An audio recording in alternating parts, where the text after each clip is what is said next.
Hi, I'm Amy Chappell from Amy Rooney Designs, and I'm here today to share with you a tutorial on behalf of Nancy's Notions to make these jelly roll stockings. These stockings are so fun and they will make a treasured heirloom for years to come. The supplies you're going to need for this stocking are a jelly roll. I am using Christmas Delivery Fabric by Cartabella for Riley Blake Designs. You're also going to need 2.5-inch strips of batting. You can purchase this Bosal pre-cut 2.5-inch wide roll of batting, or you can just use batting that you have and cut it down into 2.5-inch strips. You're also going to need some yardage for the back and lining of your stocking. And the last thing you're going to need is a stocking pattern. I just took a stocking that I liked the shape of it and I traced it onto some white paper, and that's what I'm using. You can purchase a pattern if you like, or use one that you already have. So the first step is going to be figuring out how wide your stocking is. I have decided that I am going to do 2 stockings at a time. I'm going to do one and then flip it and do the other one. And so to do that, I have figured out that my piece of fabric that I'm going to create using these jelly roll strips needs to be 17 inches wide and about 25 inches tall in order to accommodate 2 different stocking shapes. If you're only doing one stocking, you're going to measure the width of your stocking and the height of your stocking, and then add about 1 inch to both to make sure you have a little bit of wiggle room. You can see that as you're sewing these strips together, the edges get a little bit wavy, and you want to make sure you have plenty of room to get your whole stocking pattern on the piece of fabric you're creating. Once you figured out how wide you need your pieces to be, you're going to cut your jelly roll strips down to that wide. So in my case, I needed it about 16 inches wide, so I'm cutting my strips 17 inches long. So you're going to cut however many you think you need. Now these 2.5-inch strips of fabric get folded into quarters and sewn, and they create a strip that's a little less than 3/4 of an inch. So kind of use that math when you are figuring out exactly how many strips you need. You'll take the height of your stocking, divide it by 3/4, so 0.75. That will give you a number, round that number up, and then add maybe 4 or 5 strips. Or you can do that number and then measure it against your pattern, and you may need to add a few more strips, depending on how close you sew your strips together and how tightly they're folded and things like that. There's a little bit of play in the exact measurements of this. So once you've decided how many strips you think you're going to need, you're going to cut all your strips, both of fabric and batting. Then you're going to take your fabric strip and you're going to lay it right side down on the surface in front of you. Then you're going to take your batting strip and you're going to lay it right on top of that. And they should be both the same width and length, so they should match up pretty evenly. Once you have those on top of each other, you're going to fold it into quarters.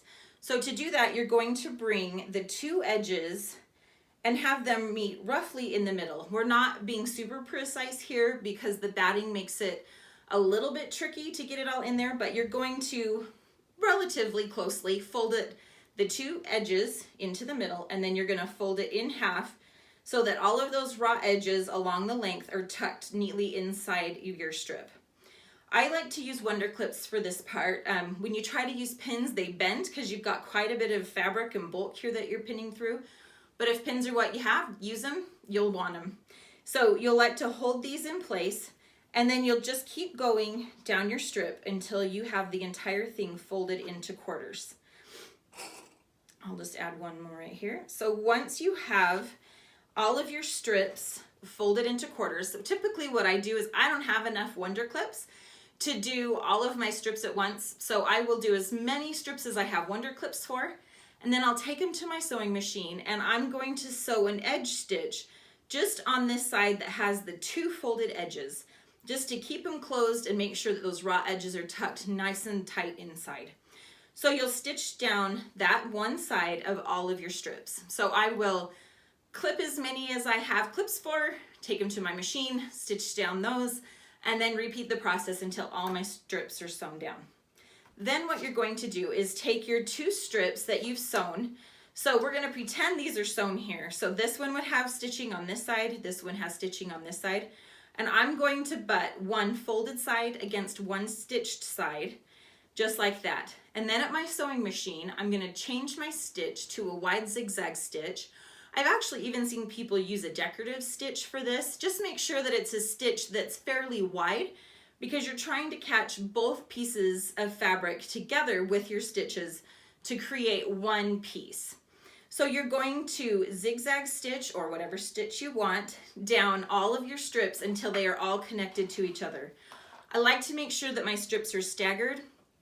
And if your pattern or your fabric has an obvious directional print, you may want to pay attention to that. I don't usually, but I also try to use fabric that's not so obviously directional if I can. Once you have all your strips sewn and all of them sewn together, you can see here that I have all of my zigzags going down the centers of these, and you're going to create a piece of fabric, basically, that you're going to use to create your stocking front out of. Now, if you're sewing these like I am and you're doing 2 at a time, the first stocking that you cut out isn't going to line up with the finished edge of your fabric, but you need to make sure that the top of your pattern piece lands on the top of a strip. So in this case, in order to get my pattern lined up at the bottom, I'm going to find the next, the strip closest to the top of my pattern, which is going to be this black strip right here. And I'm going to line my pattern up with the top of that strip. And actually, when I go to cut this out, I will take a seam ripper and I will seam rip that zigzag stitch across the top of this one, because I need a nice finished edge for the top of the front of my stocking. When we sew the lining in the back to it, it's going to capture all of the raw edges around the outside of our stocking, but this top edge isn't going to be caught in between any seams, so we need to make sure it's a nice finished edge. So you're going to cut this out. Again, make sure that you seam rip along the top. If you're only doing one stocking at a time, then you would line your pattern piece up with the top finished edge of the fabric that you created, and then pin your stocking down and cut it out to make sure that you have at the top of your pattern a nice finished edge. Then you're going to take your pattern piece and cut out 2 of the fabric for your back and your lining. Now you'll want to make sure that they are going opposite directions, because they're going to end up wrong sides together, and you want to make sure that you have pattern going the right side on both of those. So the easiest way I find to do that is to just make sure that your fabric is folded in half, and either wrong or right sides together, it doesn't matter, and then you'll pin your pattern down to that and trace it. But before you pin your pattern down to your back and lining fabric, you need to make sure that you add a 1/2 inch to the height of your pattern piece. We want to make sure that we have enough fabric at the top that after we're done sewing around our entire stocking, we have some hem to tuck under to make a seam, so that we can stitch that back closed and make sure all of our seams and raw edges are tucked neatly inside a finished stocking. So add a 1/2 inch to your pattern piece, pin it down to your backing lining fabric. Make sure that you're making 2 versions of it. Again, make it easy on yourself by doing it folded in half, wrong sides or right sides together, and cut them out. And once you have all of your pattern pieces cut out, we'll meet back here and we'll get going on the next steps. Once you have your pattern pieces all cut out, your stocking front, your lining, and your backing fabric, you're going to put them together to make a sandwich.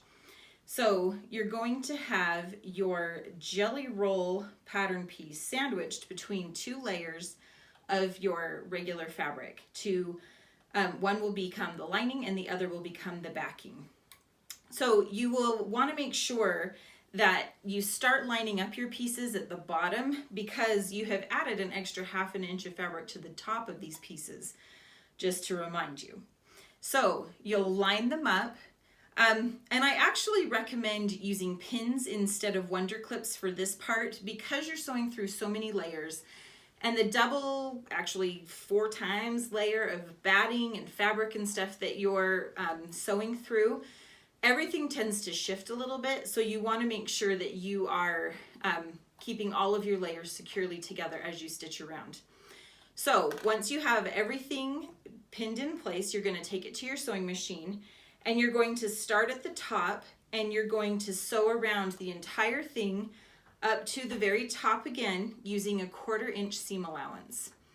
Once you've done this, then you're going to turn your stocking right side out. Now, depending on which way you want the toe of your stocking pointing, you're either going to pull from the front, whichever direction your toe is pointing, you want to slip in between that side and the other piece of fabric that's there.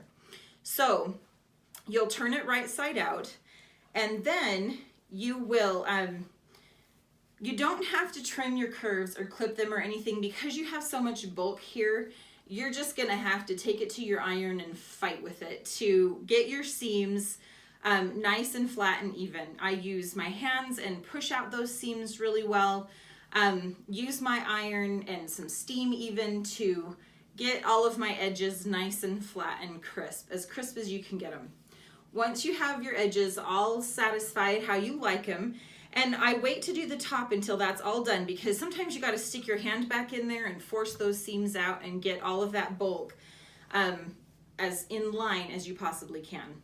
Then, once you're satisfied with the seams of your stocking, you're going to come up to the top and you're going to fold over that extra 1/2 inch seam allowance at the top of your back and lining fabrics.